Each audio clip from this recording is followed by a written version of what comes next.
Yes, No, absolutely. Tony, you want to start switching the screen?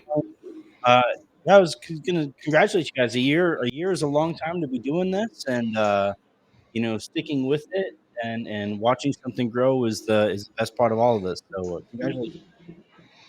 We Appreciate it, man. appreciate you. I want to ask you, because we're going to talk about all things Lakers and what's going on, but as a person that we respect in this game, as a content creator, as a fan, obviously, you're, from the journalism, you're an insider.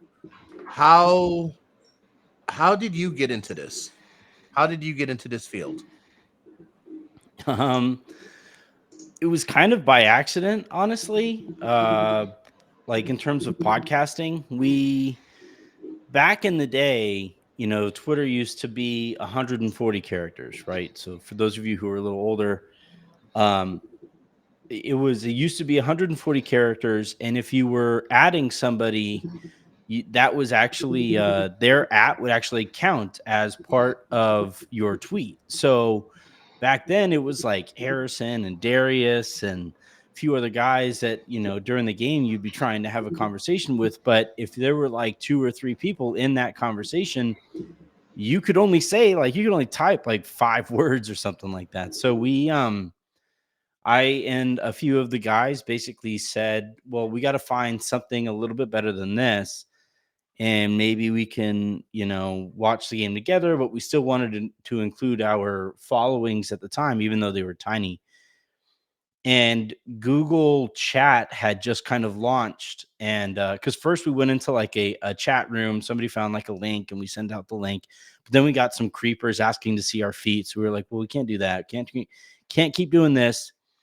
And Google Chat had just started basically. And we went and didn't mean to go live, but we just went live for after one of the games, and people started asking, well, can you do that after every game? When's the next one? When can we do this? And I was like, I didn't realize we were live. So we just, but when we went live and people asked for it again, we just kept doing them. And then eventually that became Team Tank, the Team Tank podcast. And then David Locke hired me and Harrison, and that feed went to Locked On Lakers. And then Locked On Lakers, I was there for about 7 years, and then went to Vox and did this thing for Silver Screen and Roll, and then unfortunately got laid off, and now here I am. But it all started with a bit of an accident, and I'm glad I made that mistake.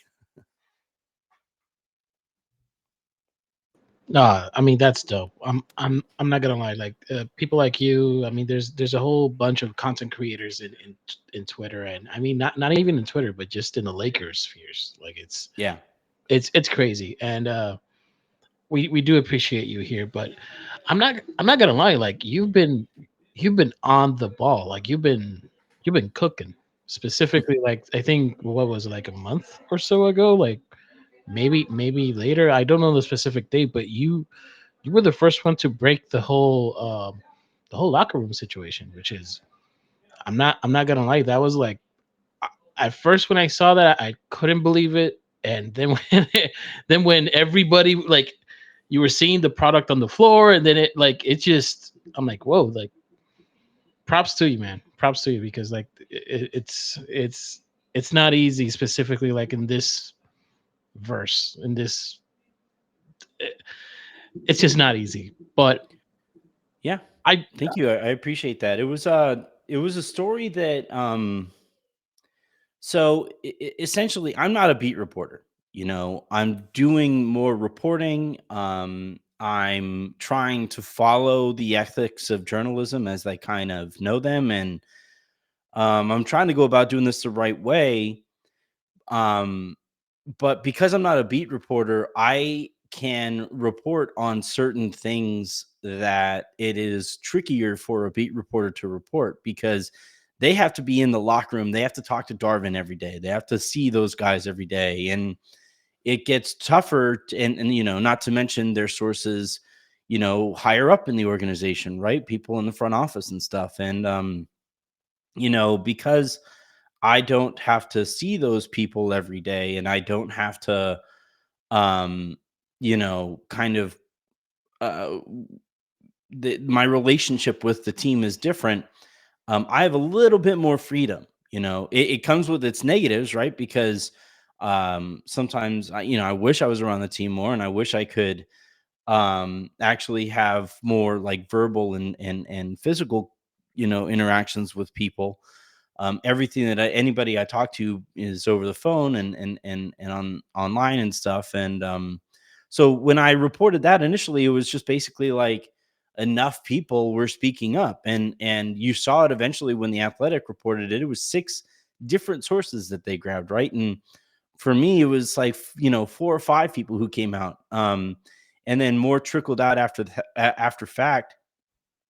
Um, saying, yeah, thank you for reporting that. I'm glad that that's out in the open, and hopefully we can all start moving forward this way. And we saw it, and Jovan made the point yesterday in the lounge, basically that like, hey, it's interesting, right? As the kind of rumors have swirled around Darvin Ham, not a single player has come out and said, That's our guy. How dare you question what's going on in the locker room? That's Cap." Like, not even a tweet saying like any of these reports are Cap. Nothing like that. And so when I initially reported it, and then the Athletic ran their story a couple days later, even though technically, like, when I first started the reporting was about a couple weeks before any of the Athletics piece dropped in. And yeah, I would say it was a tough piece to drop. It pissed some people off, but I think fans deserve to know kind of what's going on behind the scenes. No, yeah, that's true. That's true. And that's kind of like what and that's kind of like where my first question is, because once the Lakers, I think there was a point in time where like the Athletic came in, like there was more validity to the story, like it was getting steam to the point that I think it was what, the Clipper game, that we thought that, hey, if they lose, and depending on the fashion they lose, things could escalate to the point that, hey, like there could be a firing. Um, Yeah. but Well, that being, I think my exact phrasing was like, if they get blown out by the Clippers, and it looks clear that the Lakers were kind of quitting on Ham, that would force Rob and Jeannie to confront the reality, right? Now, fortunately, the Lakers won that game and really bounced back in that one. It really surprisingly, and that allowed Rob and Jeannie to kind of exhale a little bit, and people throughout the organization who side with Darvin Ham certainly kind of exhaled and, all right, finally we can move forward here. But there were certainly other people. There are others in the organization who still have very real questions about the guy, and I think for good reason. I don't think he's done a very good job this year.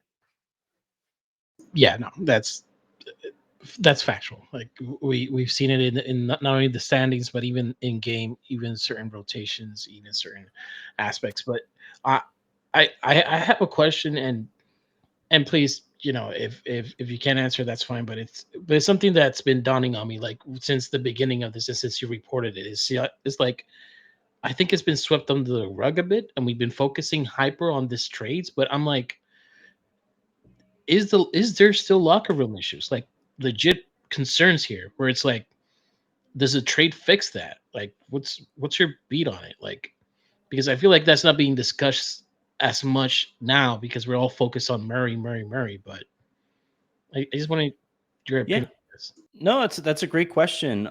Yeah, I think the issues persist, right? The even still, I think we've gotten maybe 15 minutes of that starting five that went through to the Western Conference Finals last year, right? And that has been kind of the starting point on those frustrations within the locker room. So long as those guys still aren't playing together, those guys are still going to have those questions, and they're still going to that's going to be a point of frustration. And it extends beyond that. You look at the way that this season has played out. The only guys I would say who have had consistent roles, AD and LeBron, as they should, and Torian Prince for some reason. knows exactly how much he's going to play every night. He's going to play a lot. And, that means that Austin Reeves has been in and out of the starting lineup. D'Angelo Russell has been in and out of the starting lineup. I think Rui is probably the guy who is most deserved in his frustrations with the way that this season has played out, right? He's been in and out of the starting lineup, and his minutes, he has some games where he plays 12 minutes. He has some games where he plays 28 and almost 30. And you never know. And the role that he has in the offense when he's out there is different from game to game. So, we are now, a couple weeks from the trade deadline. The Lakers are going to have to make some big decisions here in the next couple weeks. As we talk right now, we are exactly 2 weeks from the trade deadline, and the Lakers are going to be making these decisions with bad data samples. And frankly, as much as Darvin wants to point to injuries, it's because of the decisions and the lack of process, so coherent process, that the Lakers find themselves in this spot. So yeah, there's certainly still frustrations. Will a trade help it? Maybe, it depends on if, Darvin Ham keeps on jumbling those roles. He just, you ever ride in a car with somebody whose playlist just has no, you go from Tupac or Jay-Z or whatever, and then all of a sudden you're listening to Evanescence, and you're like, hold on, what? Or Yeah. Yes. Johann Sebastian Bach is in here. What is going on? And I think that's kind of how the Lakers kind of feel about the season. Is they just never have any idea what to expect next. Wow. That's our first time we ever had Evanescence slander in here, but we're with it. We're with it. No, it's not slander. It's just you go from when was the last time you played Evanescence? That was Evanescence slander. But hey, shout out to 2005. Yeah. KB, I know you got a question, man. What's your question? Yes. What's going on, Mr. Anthony? Yeah. So when it comes down to this team, I think Tony he asked the question, but I have another one. So do you feel that the Lakers can honestly wait to make a trade before this road trip comes along? Because I'm not going to say that. I don't see anything else that we need to see or the coaching staff needs to see before making a trade, because we're still starting Taurean Prince. And I think that's one of the main problems. But that's one of my questions. Do you think a trade needs to go down before the trip or after the road trip? I don't know if it's a matter of time. I think it's more a matter of so long as you get the right deal, right? So if getting the right deal done before this next road trip means that you have to give up Austin to make the deal happen, then no, I don't think that's the right time to get the deal done. If it takes waiting a little bit longer for Atlanta to look around the league and realize, okay, yeah, we aren't getting any better offers. And for what it's worth, it has been reported by multiple outlets, and I have been reporting this as well. The Lakers are, I think, in pole position in terms of getting DeJounte Murray. And right now, because those offers from around the league aren't improving to Atlanta, the Lakers are better off waiting until that asking price comes down, right? We just saw Terry Rozier get traded. It cost a first rounder and Kyle Lowry's corpse to make that happen. And for the Lakers, you're like, okay, Murray's a better player and he's younger than Rozier, but do we have to give up that much more to get Murray than it costs Miami to get Rozier? And I don't blame them for that stance. You want a consistent marketplace. And I think, from the Lakers standpoint, D'Lo, Jalen Hood-Schifino, who was just a few months ago taken in the first round. He's playing better in the G League, by the way. He isn't getting minutes, obviously, with the main squad, but he's finally actually getting reps. And that 29 pick is, I think, perfectly fine value. If you compare Rozier to DeJounte Murray, and the Lakers feel that way, and it's just a matter of Atlanta coming off of their stance. Yeah, that Gucci, man. makes sense. That makes sense. And to a certain point, like you said something about Austin, and I think Beautiful Struggle had a question here, and I wanted to ask you as well, but because the fan base and probably Twitter, they're they're very touchy when the word untouchable and Austin are in the same sentence. Yeah. So, eh, um, can you just elaborate on your words, just to basically say like, hey, why that's a thing? Because I know that contract per production, like he's making 12 million, he's every bit worth that. If and basically anything he does above that is still there. So, but when people see him getting cooked on defense and doing certain things, like he's regressed, they're now saying like, yo, DeJounte Murray's a better player. Why not trade him? He is not untouchable. So I just wanted to say, is he untouchable? Is he not? Just I wouldn't say untouchable. I keep on seeing that phrase out there, and I don't think that is factually correct. What I've been told by several people now is it would take a superstar going to LA for the Lakers to trade Austin Reeves. And I think DeJounte Murray is a good player. I think he would help. Frankly, I think DeJounte Murray is better at basketball than Austin Reeves, but he's not a superstar. And starting next year, Murray is going to be making almost triple of what Austin makes. And that contract matters, and on top of that, like, Jovan and I talked about it the other day in the lounge as well, is if you trade Austin for Reeves, that means now you have to bank on D'Angelo Russell, playing this well for the rest of the season, which nobody in here thinks that that's actually going to happen. He's playing great. And B, you have to hope that he either opts in or signs an extension this year. Otherwise, you essentially just traded D'Lo and Austin Reeves for DeJounte Murray. And I don't think that's a scenario that anybody would feel all that comfortable with. So, I totally understand the frustrations with Austin. There have been moments where he is very frustrated with the way that this season has gone too. I reported earlier this year that there are a lot of people kind of wondering what's going on there between Darvin and Austin, and what's going on with the roles there and all that stuff. There was that clip that went viral, right, where Austin ignored Darvin Ham on the sideline with the high five. I got a good chuckle out of that.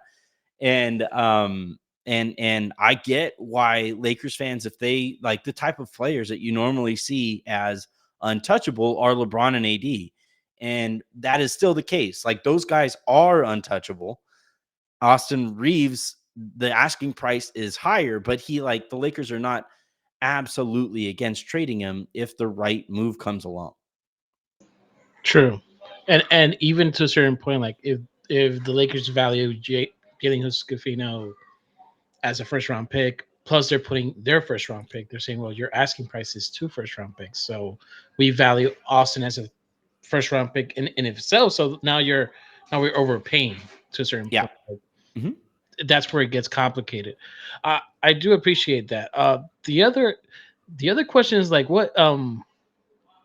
what's your expectations with this team going into, like, we're going into the Grammy road trip, and I'm not gonna lie, I'm nervous. Like I'm I'm looking at Instacart, and I'm looking at Total Wine, and there's a special on some cheap run, because honestly, I got to drink on a budget. But Mhm. I'm just saying, like, are we looking at a situation where a trade when do you think a trade happens during that road trip, if it happens that road trip, I guess? Because like I don't know, like it Deal's playing too good. That's where I'm like conflicted. I'm not Mhm. saying keep Deal, but I'm like, this feels weird, because Yeah. it's not only a D'Lo problem. It's like there's too many problems. So I don't know. What's your feeling on this, man? That last point that you kind of made there is an important one. it's not just a D'Lo problem. It's not even a D'Lo problem right now. He's playing great. There are too many problems going on right now. And, one of the questions that I get asked, because so basically, like, a lot of people think that, like, you sit there and you'll get texts from people and it's your source saying, so and so to this place, so and so to that place. And no, like, what it is an extended conversation that goes over the course of the season. And the people that I talk to, the question that they ask me the most is, how confident are you in Darvin Ham actually utilizing the pieces that the Lakers bring in here? I don't know. Like, at the end of the day, if your coach is bad, and I think we can, like, how rare it is for a fan base to find the Lakers fan base to find consensus on something, or the internet in general to find consensus on something. A few years back, people on Twitter were arguing about the color of a dress. So, like, the literal color of a dress, we wouldn't, like, agree. The dress is blue, the dress is gray, whatever it was. And in this case, no, everybody kind of, like, agrees. Yeah, Darvin ain't it. And I think that is something that I am personally kind of nervous about, is even if this roster improves, it's still going to have the Darvin Ham ceiling on it. And yet, for me, the way that I would kind of answer that is, you still have LeBron and you have AD playing like an MVP. And if anybody can overcome a dumb coach, it's LeBron. He's done it before with, David Blatt, where by the time that Blatt was fired, they were still a good team. So I do still think, even though that there are other issues that need to be addressed here, starting with the head coach, you still have to do whatever you can to provide LeBron and AD the best roster that you possibly can. Yeah, and I agree with that. Like, they're playing way too good to just ignore. Like, they're playing way too good to just, like, guys, I'm sorry. Here's a Jackson Hayes trade, and do with that what you will. Like, Yeah, right. I don't think that's enough. But here's a question from the chat of Playoff. He's also a member from PGM, but just wanted to ask you, like, when it comes to, like, this decision, because it is a big decision. Like, I feel like the championship window is, like, severely closing, but if they don't make a trade, assuming they just decide, hey, and that's the alternative, three first round picks, whatnot, do they risk losing LeBron and AD?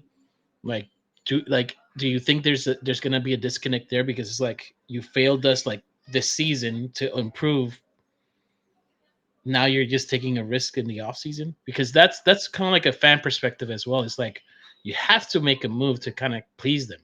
You can't just stand pat. So yeah, so this was another thing that I mentioned it on a podcast about a month ago.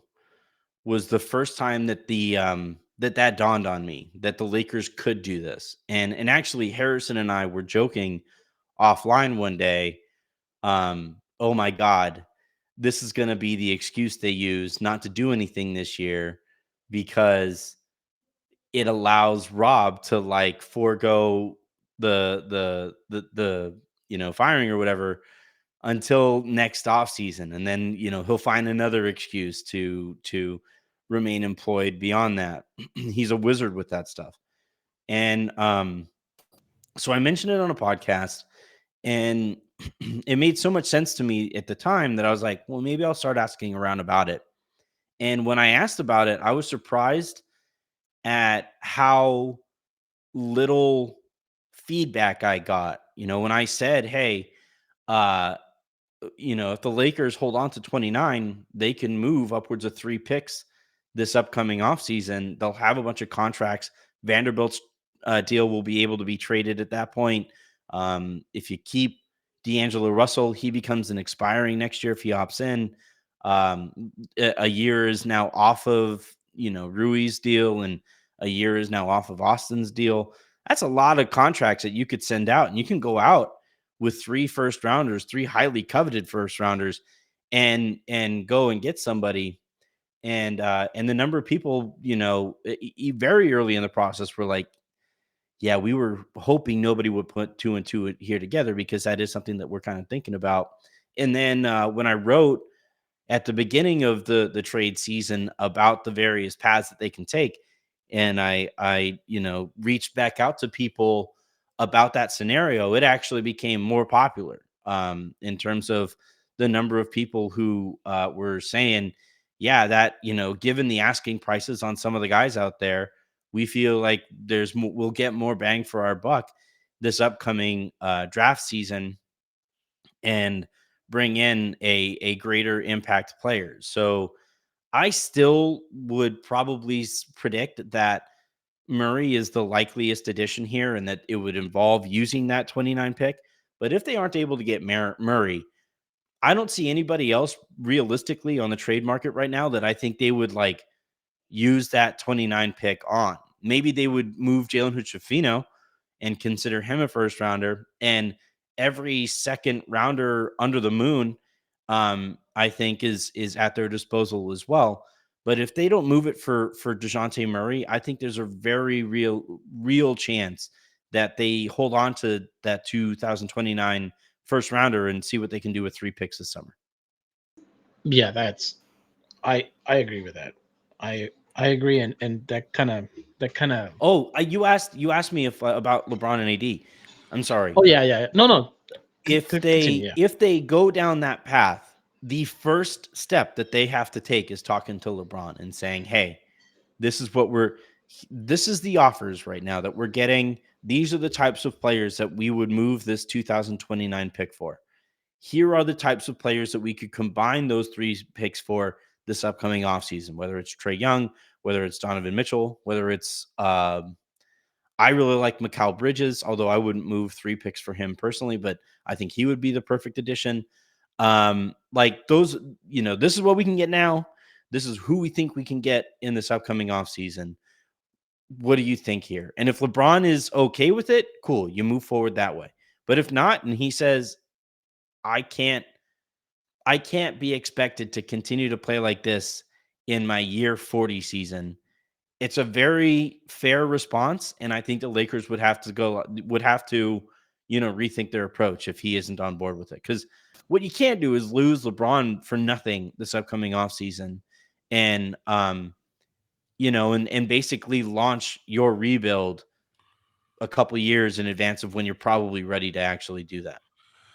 Yeah, and specifically when you still owe. I mean, you would still owe the 2024 or 2025. There's still things to kind of maneuver there, and I have another one in the same realm, because like if they fumble this experience with LeBron, Starboy says here, if Lakers fumble the post LeBron, will there be real pressure from the other stakeholders to push Genie out as governor role? Can you speak on the decision makers' self-preservation motives? So it's yeah, I wrote about this for Substack as well, and essentially, because anytime a team acts in a weird way, you have to start asking questions, right? And for me, Darvin Ham is so clearly not the answer at head coach. And everybody, like a lot of people, seem to know it. Even people within the Lakers seem to know it. Some of the people I've spoken to kind of have come to the realization, like, all right, this isn't great. We probably need to go in a different direction. And when it's so widely held like that, and nothing is done, and you continue to get information that Jeannie and Rob are on the same page and support this guy, it forced me to ask some questions like, okay, why? What's going on here? And essentially, Jeannie, it kind of all started with, Jeannie hiring Magic Johnson after firing Jim, right? And when she hired Magic Johnson, she didn't interview anybody. She didn't interview anybody to make the GM, right? She hired Rob without interviewing any other candidates either. She basically just like looked at her. Remember, like Sprint Mobile, you had your top 8, whatever it was, or on MySpace, you had your top 8. She looked at her top 8 and Yeah. she was like, all right, this Fave is 5. who, yeah, Fave 5. Thank you. Yeah. And she was like, all right, Rob's on there, Magic's on there. We'll go that way. And, Magic steps down after a tumultuous season. He stepped down in part to focus on tweeting about the NBA again. Didn't want to get tampering fines for firing off tweets. And when he stepped down again, Jeannie had the opportunity to act like a professional, to act like a, to act like the president of the Lakers. And no, again, she didn't interview anybody. She, officially.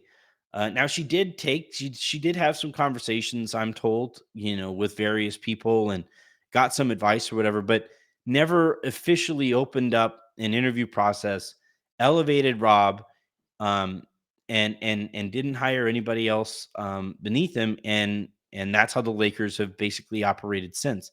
She's since given him a promotion after they won the championship, and all of those things. Well, the fact that the first person she hired stepped away and embarrassed the franchise, and then B, the second person she hired without any kind of an interview process has been kind of the face of an also tumultuous 5 years or so. There are some questions about like her ability to lead and her ability to separate what is best for the Lakers from what is easiest for her.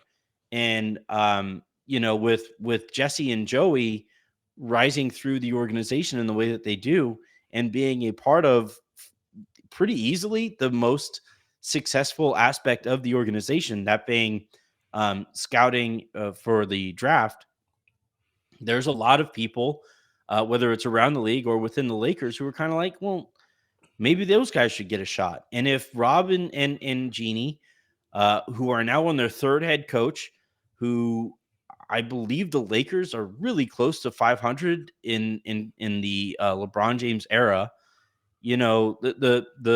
if Rob and Jeannie show that they couldn't maximize this run, the other minority owners are going to apply some pressure and say, hey, we aren't pleased with the process here. The results are one thing, right?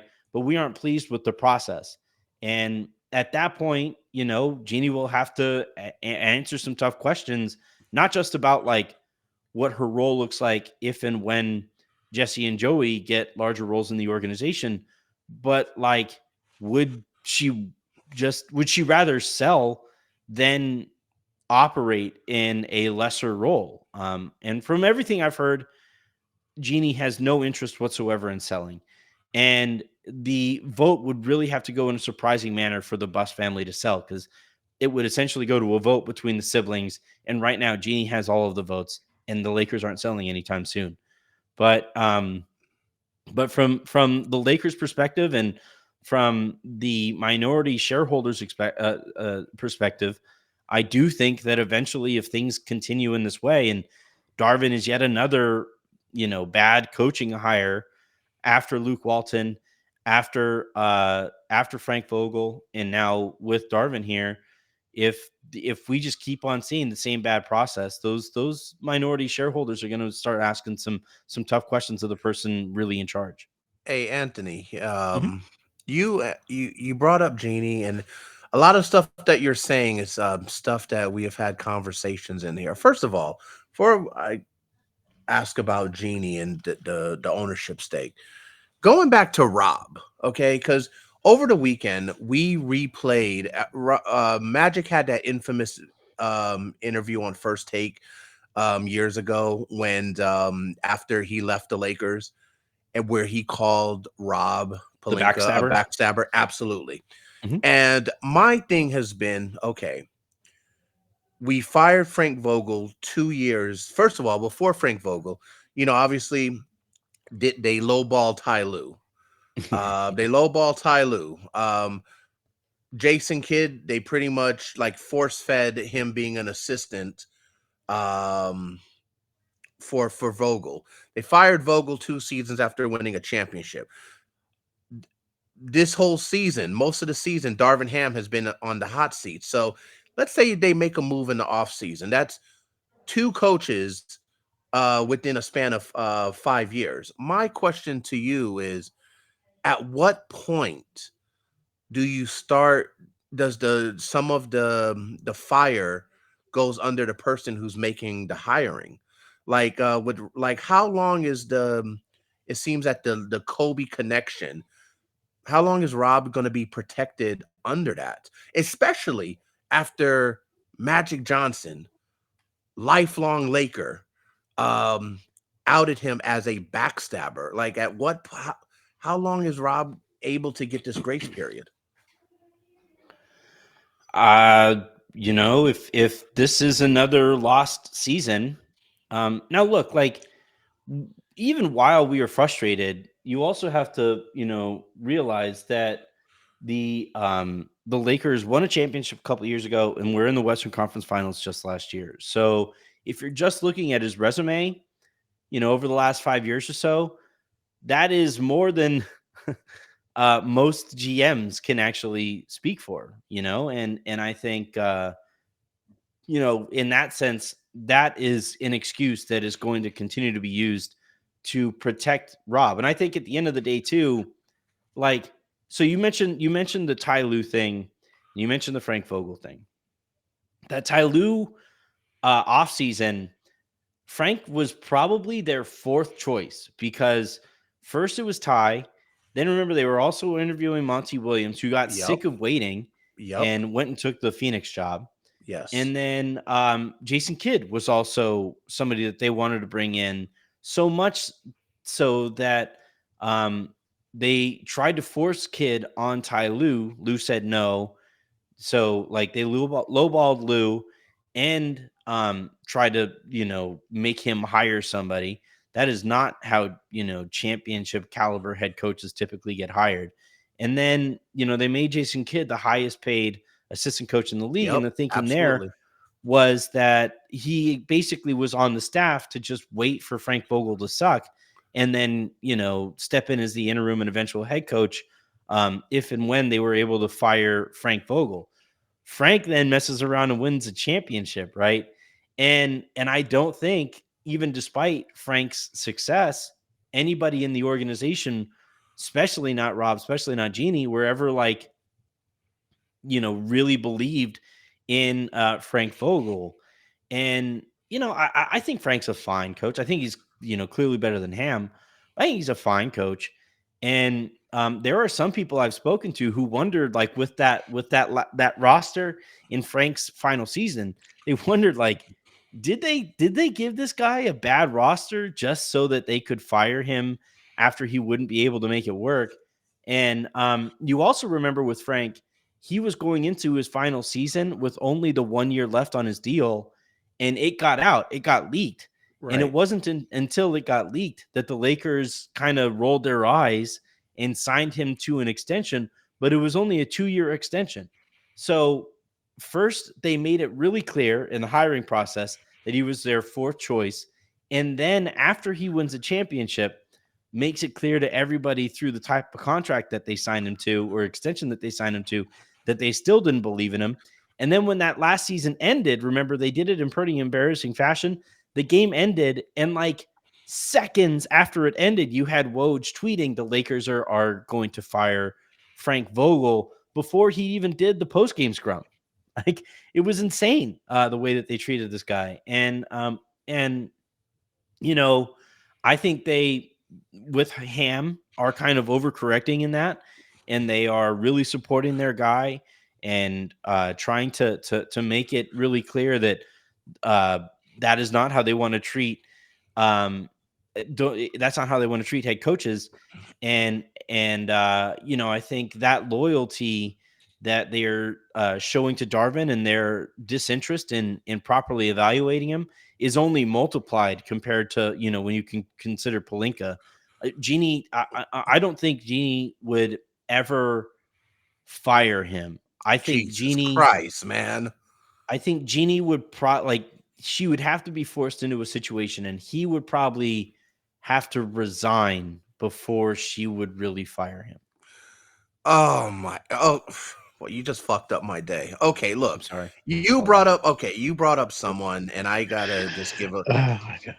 We had Pat Riley during Showtime. Slick back hair, the suits. He was the epitome of Showtime. He represented the era.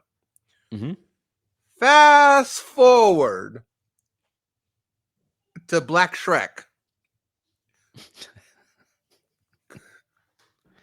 Uh-huh. Coach Pockets. Now,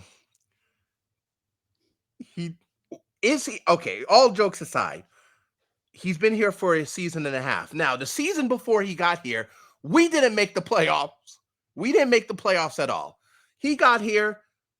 We give you, mind you, you just said it. Rob Pelinka gets credit for, team going to the Western Conference Final. It doesn't look like Coach Pockets gets that same grace. Are we being too hard on him? Is it just what we see on a night by night basis with these games? Is it just like, yo, he's not a good looking guy. He stands there looking lost as fuck. His pockets are his best friends. Is it that we don't like what we're seeing? Are we giving him a bad rap? And then a follow-up question is, when he was really on the hot seat a couple weeks ago about, the ups and downs and the hills and valleys and all of that, and he, in that weekend before the Clipper game, he was really on the hot seat. Since then, it seemed like his job is safe for now. But one of the names that was brought up as a potential replacement, don't know what's true, what's not, was Doc Rivers. Doc Rivers is now the head coach of the Bucks. Did that save Darvin Ham? Did that buy him more time? Or is it a thing because in the last 2 days we've seen 2 coaches get fired? Has all of a sudden, is the fire back on? Now the floodgates are open because you fire a coach mid-season, because the argument was, oh, well, shit, you fire him mid-season, you're pretty much throwing it away. The Bucks don't think that way. Did the firing of these coach especially with Doc Rivers, did it buy him time? Did it hurt him? Did it help him? Please, let's talk Darvin Ham. Floor is yours, sir. So, all right, Coach, or what do you call it, Black Shrek or whatever, is amazing. 2, are we evaluating him? Are we too harsh in our evaluation of him? I don't think so. I actually think people have been, like, even his harshest critics have been pretty fair with him this year, and it's for this reason. Because you mentioned, like, why doesn't he get the same grace as he got with, or as like Pelinka gets from that postseason run last year, and really turning around the season at the trade deadline, even though all he did was like unmake like the worst trade in Lakers history. But the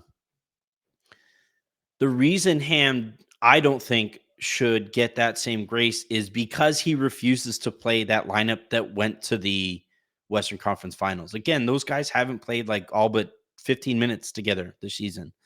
And they it has been a conscious decision not to play those guys together, and not to rely on that core 6 guys that returned from last season and actually build with the continuity that came from last year. So, if he had come into the season and he over relied on those guys and they were falling short of expectations, then I would give him more grace. But the fact that he is actively choosing not to play those guys, to me, indicates that he doesn't understand how to utilize this roster. The other thing too, Darvin is hired or is considered an NBA, or was considered a pretty good head coach coming into the season because of his people skills, right? His communication, the fact that he was able to maintain buy-in from guys despite the insane number of rumors swirling around the team last year having to do with the inevitable Russell Westbrook trade. This season, though, his focus has seemed to be only on LeBron and AD and their input, and only on the confidence that Jeannie Buss and Rob Pelinka have for him. And we've all worked for a boss who that you just aren't heard from or doesn't care about your feedback, right? We've all also worked for a boss who refuses to accept accountability. And those are things that Ham was supposed to be good at. Those interpersonal skills were supposed to be a strong suit of Darvin, and he's been really pretty poor on those fronts. So that is why I think, those who, myself included, have been calling for him to be fired have been doing so in a very fair manner. The fact that I think the Lakers would be like 5% better if they just sewed Darvin's pants up is like a pretty bad indication of how I feel about him as a head coach. No, I want to put fire ants. Put fire ants in those. Yeah, let them That's learn the just hard mean. way. Like, Yeah. man, I live out here in Texas, man, and if I do the lawn and I accidentally run one of those fire ant holes over, we do have a question regarding Texas. Whataburger or In-N-Out? Oh, In-N-Out. In-N-Out. Okay, Oh my God, it's so much better. Yeah, Nice. that is hey, but if you ever have all right, so I have a funny banana story on that pudding one. shake, you got to get the banana pudding shake and mix it with the chocolate shake. Change your life. But go ahead. I went 2 years ago we had that freeze out here in Austin that made like national news. People were stuck in their houses for like a week. And then when finally when the roads like thawed out and people could finally leave their house, we went to a couple restaurants here just to sit down and have like a meal served to us by people for the first time in a legit week. And so the first place we went to was like a little local restaurant out here. That place was packed, couldn't get a table. The next place that we went to, the next place that we went to was actually a Jersey Mike's, and they ran out of bread. I'm telling you, the whole city was out and about that night. And we look in that same parking lot, and the only place that didn't have like a line around the building was In-N-Out. It's because of all these Texans out here who swear Whataburger is better and refuse to eat at In-N-Out. And so I'm like, works for me. Yeah, I'm gonna get the better burger without having to wait in this long ass line because of all you idiot Texans. This is great. This is fantastic. So absolutely. Like, I get to leave here. The closest In-N-Out is like 10 minutes from here. I could leave here at like 12, be back home by 12:30 with In-N-Out in hand. It is a dream compared to back home where like you have to leave the house at like 11 to try to be back in your house with In-N-Out in your car by like 12:30. But oh, sorry. So the as far as the when the whole Ham and Doc Rivers thing, no, I don't think that impacted it at all because at the end of the day, the people who would make the decision on Darvin were and are not going to fire him this year, whether Doc was available or not. Wow. Tony, I know you got a couple more questions. I want to ask one. Sure. I want to ask another one before I throw it back to you. Is that LeBron has been, and you spoke about it earlier. LeBron has been he was open at the beginning of the season, like before, the cardiac arrest with Bronny, which, glad that he's doing much better. And obviously he's playing for USC. But LeBron was open and saying, hey, I want to play with my son. And if if that means another team, then so be it. That puts us, if he walks away, we don't get that money back. Have there been any type of indications, assurances? Because as much as we talk about D'Angelo Russell potentially walking away, and that's what, 18 million, LeBron would be 50. What have there been any rumblings about LeBron's plans for next season? What's going on with that? The Bronny thing is kind of complicated because he hasn't, I don't think, lived up to expectations this year. And there is a real sense that he might return to SC for another season. I think he needs to. I'm not a draft guy. that is not my forte. I am not, a draft analyst or anything like that. I think a lot of that stuff is, the people who do that really, really well are really, really smart. And I think there's a lot of guesswork in there that is, bullshit painted gold. But I think with the Lakers, I think they came into this season kind of keeping an eye on the year that Bronny was having. Because I do think like there is a Clutch versus Pelinka dynamic within the Lakers, but I think for the most part, they and LeBron would like to continue working together, and LeBron would like to retire a Laker, and they would love for LeBron to retire a Laker. And so coming into the year, I think they were really trying to keep an eye on Bronny, see how his season goes, and see if they can position themselves to, make a run at him in the draft. And, I think somewhat fortunately, he hasn't lived up to expectations this season at SC. And like, if he enters the draft, they could probably get him in the second round, and they could buy a second round pick, and they could just take him there in the second round and go into next season with him and LeBron. If Bronny enters the draft after next season, it gets a little trickier, right? Because is LeBron going to continue playing at 41 years old? Are the Lakers going to have an opportunity to draft Bronny if, because after a sophomore year, I do think there's a real chance that he would be a first round pick coming out of that second year in college, where he can kind of improve and all of that. So I think they're keeping an eye on it, and they for damn sure are, maintaining constant communication with LeBron to see how he feels about the Lakers beyond the season. And the expectation both around the league and internally, and with the, few people I know that are close to LeBron, the expectation is still that he is going to retire a Laker. Yeah, that makes sense.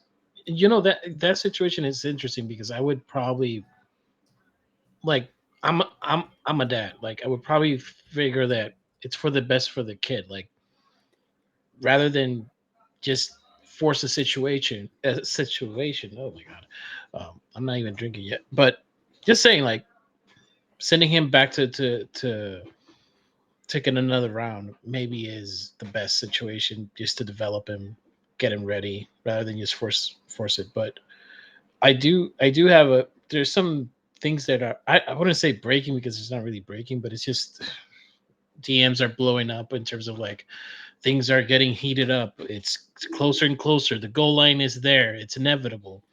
That's what Sam Amick seems to have reported at some point, that there's a sense of inevitability. Sorry, my English is not my Mhm. first language.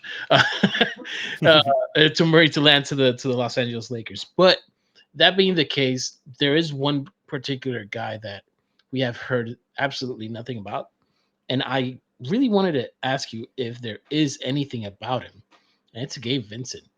Because in this whole equation of trade deadlines and whatnot, I don't know when he returns. I don't know if he returns. I don't know if he returns for the season. I don't know what's his health, what's his situation. How do the Lakers even view him? Do they even view him as a piece to return or to use as a, because basically his 10 million would be awesome to use in a trade for any trades. But what's your beat on that? Yeah, so this was another story that I was doing some reporting on earlier in the year, and we got that random Shams report, like kind of tucked away in it, that like, oh hey, by the way, Gabe Vincent's going to play next week, and like the people who I spoke to were like, what? When? Who did he hear this from? And so when that report came out, and I'm not one to question Shams or anything like that, but when that report came out, I was like, I don't know where he's getting that from. That's not what I'm hearing. And he wound up not playing in the game that Shams said that he was going to play, and played a game later. And then after that game, we come to find out that he needed surgery. So I don't know what happened there. There's anytime you try to talk about medicals with a player, and especially a Clutch player, it is very difficult to get real information there. So, I think the Lakers, I think it's probably slightly more likely that they trade Vincent to bring in help that they can rely on this year. Now, look, Kyle Lowry is probably going to get bought out by Charlotte. And if the Lakers are able to open up a salary spot, I do think that if you bring in Lowry, that gives you a little bit more leeway. If Gabe is able to come back, then okay, cool. Now you have that extra kind of steady player in your backcourt rotation. But if they aren't able to get Lowry, let's say like wants to go back to Toronto or something like that, or wants to go to a team where he has a little bit more opportunity, then I don't think the Lakers are very comfortable relying on Gabe this season. So I think that they would probably look to move him and bring in a player who they are more confident would be able to play and help them this year. And then in terms of like what his return would be, there was a report yesterday, and I forgot to check in on it on who did the reporting. But apparently there's some talk that like he has negative value around the league. That's not what I've heard. There are teams that are like it's a knee injury, it's a complicated one, but it's not one that would impact the rest of his career. He was a good player in Miami. He's on a very manageable contract. I don't think it would take like extra assets to just get off of his deal. I think it's likelier that the extra assets that go into a trade is, upgrading from a player like Gabe, even when he's healthy, to whoever it is that they bring in. Yeah, that makes sense because like there is value, and if it's a knee injury that's fixable, then great. If it's a career-ending kind of thing, then yeah, that's a whole different story. But we're not there yet. Or Yeah, nobody yeah. nobody thinks that it's a career threatener or anything like that. And here's the thing. Like you touched with right. I think when Zen said something about the whole Bronny thing and whatnot, but you said something about clutch and how the front office kind of works clutch and the fan base and when I say the fan base, like fans like myself, we go through the list of clutch players and we're like, these are the most likely people that are gonna be Lakers. And then we plug them into it's pretty simple. It's just like, Yeah. hey, so I'm looking at the list and there's two that pop off, and I'm curious to see your opinions on. One is a very comes with a baggage, which I wouldn't touch it with a 10-foot pole, but he's there. Contract is simple. A Miles, what is it? A Miles Bridges from Charlotte. I don't know about him, but do you know if that's somebody? And also, Sexton was mentioned a while back, and Yeah. nada. So I'm just curious since the Gabe is the Gabe's contract could be moved. I'm like that opens up some possibilities to substitution in terms of his role. So, what's your thoughts on that?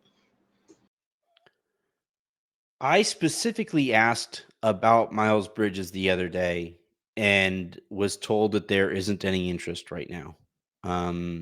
He's a literal criminal, and the case is really ugly. And it got even uglier this year when he broke parole to, I believe, throw pool balls at a car that had his kids in it.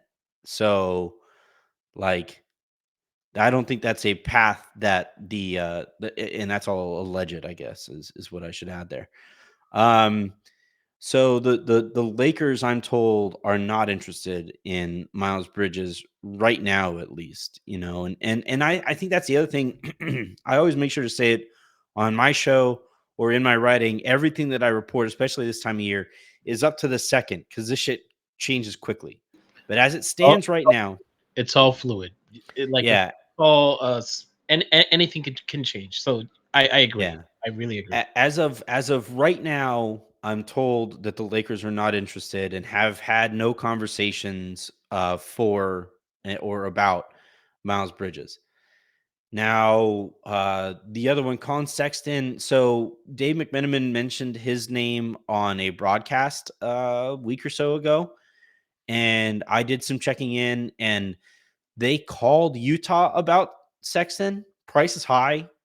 He's playing really well this year, and Utah feels like they can make a run at the playoffs this year as they're currently constructed. So that complicates things, right? Like I really liked Olynyk as a potential add here. And um so like that was something that the Lakers I think also were interested in Olynyk, but as Utah keeps playing really well, I don't think that they get the sense that those guys are going to be available. So Sexton, I think that's kind of why that noise died off, is because Utah started playing well enough to make the playoffs.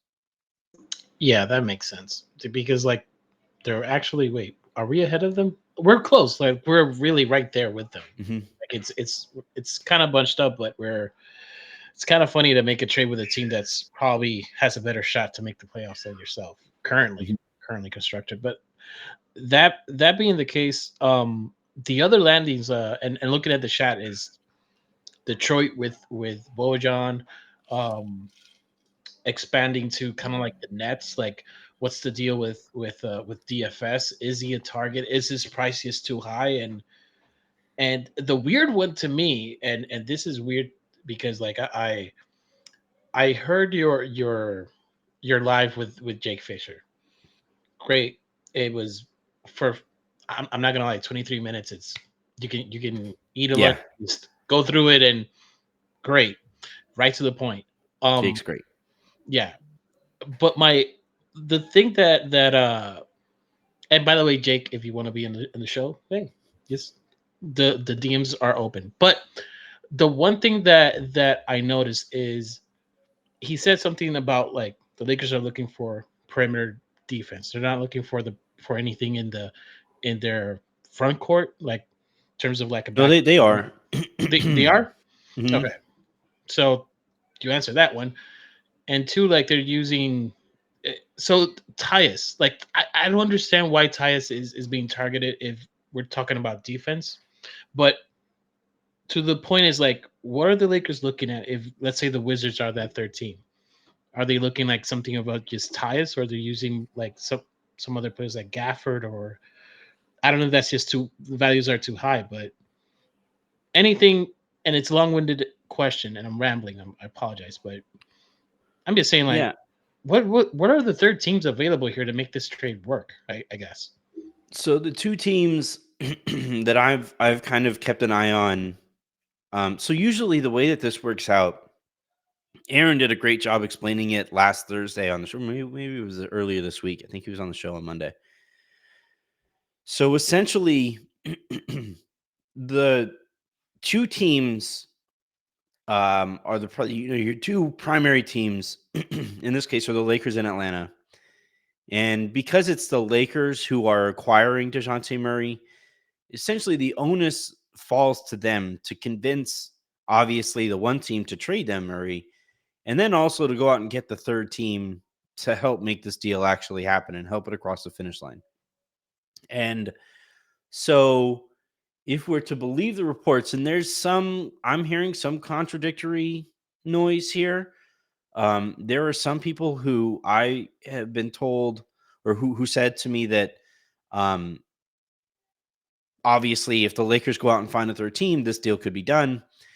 But I've also heard that like Atlanta is standing firm on demanding Austin, and that is actually the bigger roadblock here than them not wanting to take on D'Angelo Russell's contract.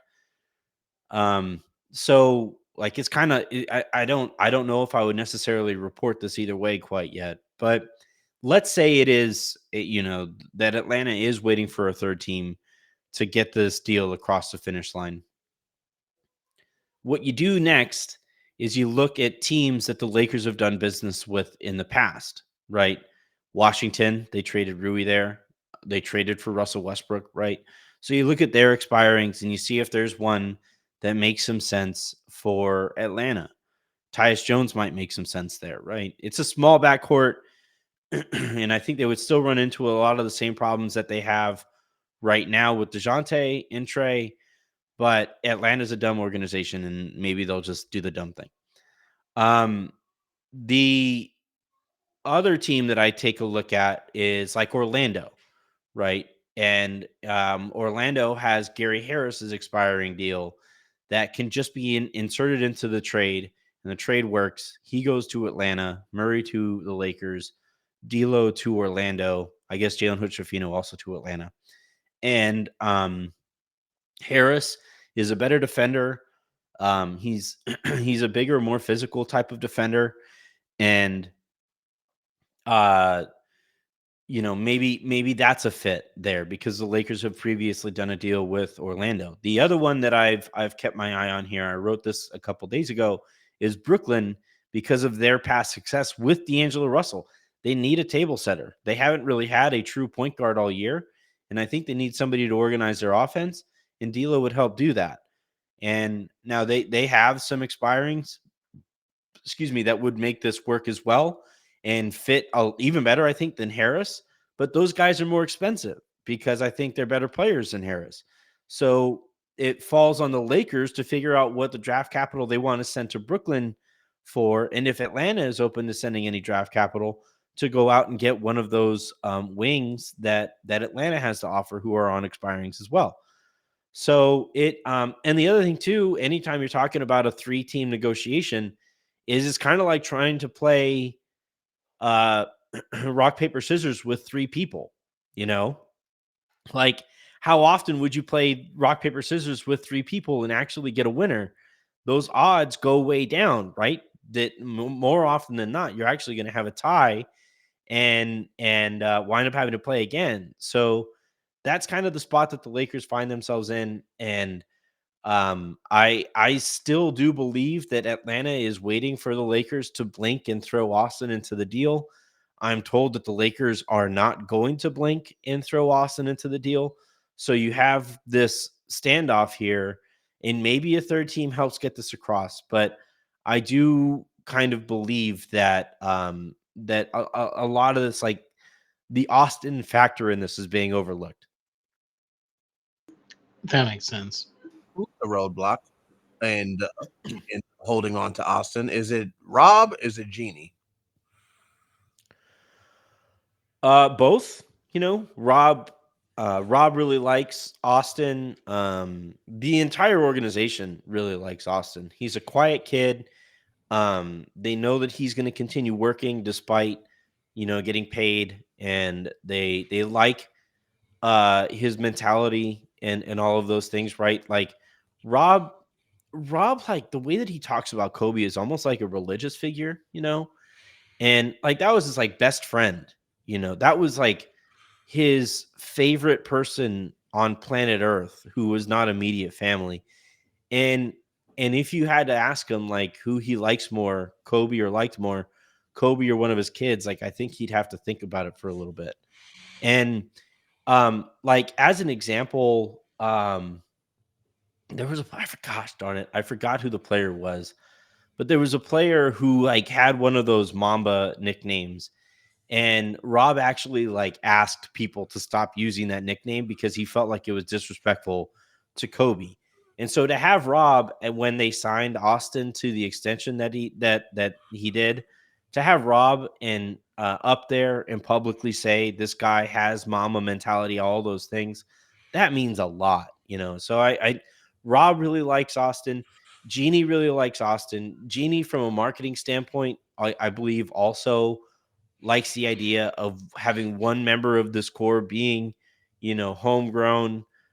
Even though the Lakers didn't technically draft him, they basically did, right? Seeing as they signed him as an unrestricted free agent that night. So yeah, I think it's at the very, very top. They love the kid, and I think for good reason. I think Austin's a good kid. I think he's a good player on a great contract. All right, I'm this is a genuine question, not putting words in your mouth, because it's been a topic of what we have discussed, like what we do on a day-to-day basis.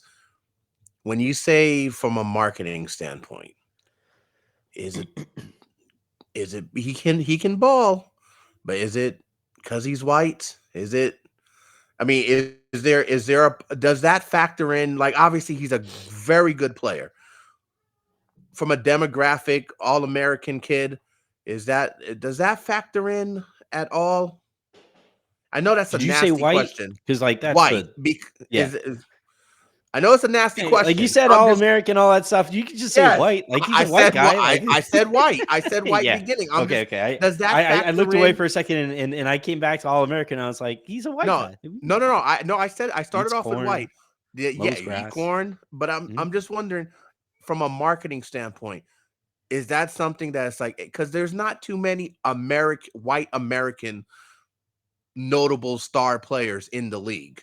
Yeah. Like, does that factor in as well?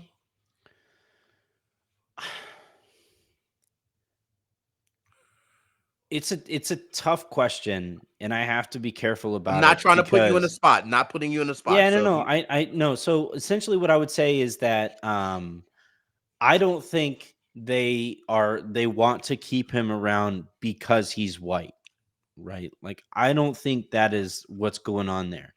I do think he is more marketable because he's white and yes, because he's right. relatable, right? You look at him and he looks like, they had those pictures where, before the season and it was him standing, in between LeBron and AD. Yeah. And it looked like it looked like a Make-A-Wish opportunity, right? Yes, Like it just absolutely. Yes. it looked like this crazy opportunity that some fan won a raffle for, Yes. and like, and he jokes about it, and Yeah. I do think that makes him more marketable, but I don't think it makes the Lakers less likely to move him. Understood. Understood. Anthony, we know you've been so gracious with your time. We got one last question for you, and it's not basketball related, but I'm not asking that question until Tony, you know what to do. No, You press it. Press it. no, I'm I'm not. demanding it. Uh, Press it. I'm putting you on the spot. Can you please do it? Let's not have an awkward silence here. Finish him, Daddy. Okay, this is our last question. Hey, it gets wild in the Fine Cave. Like you should pass by one of our watch-alongs. It's Yeah, absolutely. it's Please crazy. do. Tony, It's one more crazy. time, please. No. Once is enough. All right. I'm already So, embarrassed. last question, because we talk a lot of pop culture in here. Yeah. What are you watching, Anthony, besides sorry ass Lakers? What are you watching? So right now, my favorite show is Slow Horses on iTunes. It is so effing good. It's this like British kind of spy show. Has Gary Oldman and pretty fun little cast. That's probably my favorite show on right now. I saw that trailer for the Avatar show on Netflix came out yesterday or the other day, and man, I hope that they don't screw that show up because I loved Avatar growing I up as a have kid. little. I have little faith in that. I Oh have yeah, little me faith too. in it. The fact that the original Avatar writing staff was like, yeah, we're gonna distance ourselves from this. That made me a little nervous. So that's something I'm looking forward to. Other shows that I'm watching. All right, I'll cop to this. I spend, especially this time of year, by the time my workday is over, and sometimes it's not over till like 2 or 3 in the morning, because I cover the Lakers from Texas. I'm 2 hours ahead of everybody out here. So at the end of the day, my brain is such mush that I just like to pour a glass of wine and turn on TV that I can just turn my brain off to. And God, if I don't love Below Deck, it's such a fun, stupid show that like I can just turn on The Star and Trek laugh. one? No, not even. I wish it was that smart. No, literally, like it's a reality show. These people who work on like yachts in the summer and It's stuff. like the yacht of Kim Kardashians, pretty much. Of the Yeah, kind of. Kardashians. Yep. Yeah, it's like Vanderpump, but like if you put it on a boat, basically. So, yeah, I turn that on, and I'll usually watch like if I just feel like sitting in my chair and laughing at idiots that aren't the Lakers, I'll just sit back and I'll watch that show with my wife. But I'm telling you, if you aren't watching Slow Horses, It is, I think, the best show on TV right now. It is so effing good. And Slow I can't horse. wait for probably Masters of Air that watch it. airs tomorrow. Okay, Masters I'm gonna of look Air into is that. the third, the third. So Band of Brothers, and then you had the Pacific, and then Masters of Air. Its first episode airs tomorrow, also on Apple. I seen the trailer on that. Looks good. Hey, we had one last question. Yeah. From a little twerp. He asked, does it feel like it's fair to be cautious of Pelinka pulling another Russ type of trade again? Oh man, it was so fun. I forget. I think it was on with Jake. I think it was on with Jake. And Tony, you listen to the show, so you could correct me if I'm wrong. But I told Jake that the Lakers are very cautious about big deals like the Russell Westbrook one, and because that one went so poorly. So, if anything, I think it's more likely that they suffer paralysis by analysis while they try to avoid making another big mistake like they did with Russ. Yeah, that's accurate. Um, Anthony, man, thank you so much, man. This has been dope. You told us 40 minutes. You've been on for 70. Thank you. Thank you. No, actually 80. Thank you so much. At some point in the season, man, we would love to have you back. We are fan of yours. First of all, great conversation with Shub the other night on Lakers Lounge. Oh, dude. Yeah, that was what, Sunday? Was it Sunday night? Yeah, that was Sunday after the game. Yeah. So that was a great conversation. Shout out to Shub and Coach's Den. But man, thank you. Real quick, how are you feeling about tonight's game? I'm just gonna drop the link to my show in your Yes, guys' please chat do. there. So Please if, do. If you guys want to Please subscribe, that'd be great. Please subscribe, folks. Please Yeah. subscribe. We're already I do. subscribers. How do you feel about tonight's game before you get out of here? I feel kind of good. You know, they're probably gonna have LeBron back. Chicago has been pretty up and down, and more down than up. I think that this is a game where Austin and D'Lo were probably going to struggle because Caruso is a monster defensively. So, that they'll have to make up for some of the offense there when Caruso gives them problems. But I do think it's a game that like AD should really dominate in. Chicago doesn't have anybody who even could even dream of guarding LeBron. So if the Lakers stick to their offense and don't mess around too much, I think they should probably win this one pretty comfortably. Javon Carter, also a great get after it type point guard at the point of attack also. So the guards I think are really going to struggle in this one a little bit, but I think LeBron and AD will do enough for the Lakers to win. All righty. Anthony Irwin of Lakers Lounge. We thank you. Let's not make this a one-time thing. We will be chatting soon. Thank you so much, man. No, thank you guys for having me. This was a blast, and yeah, let's. We like to have fun. We like to have fun, man. Oh yeah, that's like the whole key to my career. I had a boss one time when I was at Locked On. I had a boss ask me and Harrison's like, "Is there any way that you guys could do the show and like laugh less?" And I was like, "No, there isn't, because I want to have fun. I want my job to be fun. I do this enough, and the Lakers are depressing enough as it is that I would prefer to just have as much fun while I do this." So I respect the way that you guys are going about this, and yeah, in a few months or so, hit me up. Absolutely. Maybe when we have you back, man, we can talk some MCU. Perfect. Awesome. Let's do it. Ladies and gentlemen, that's Anthony Irwin. Thank you so much.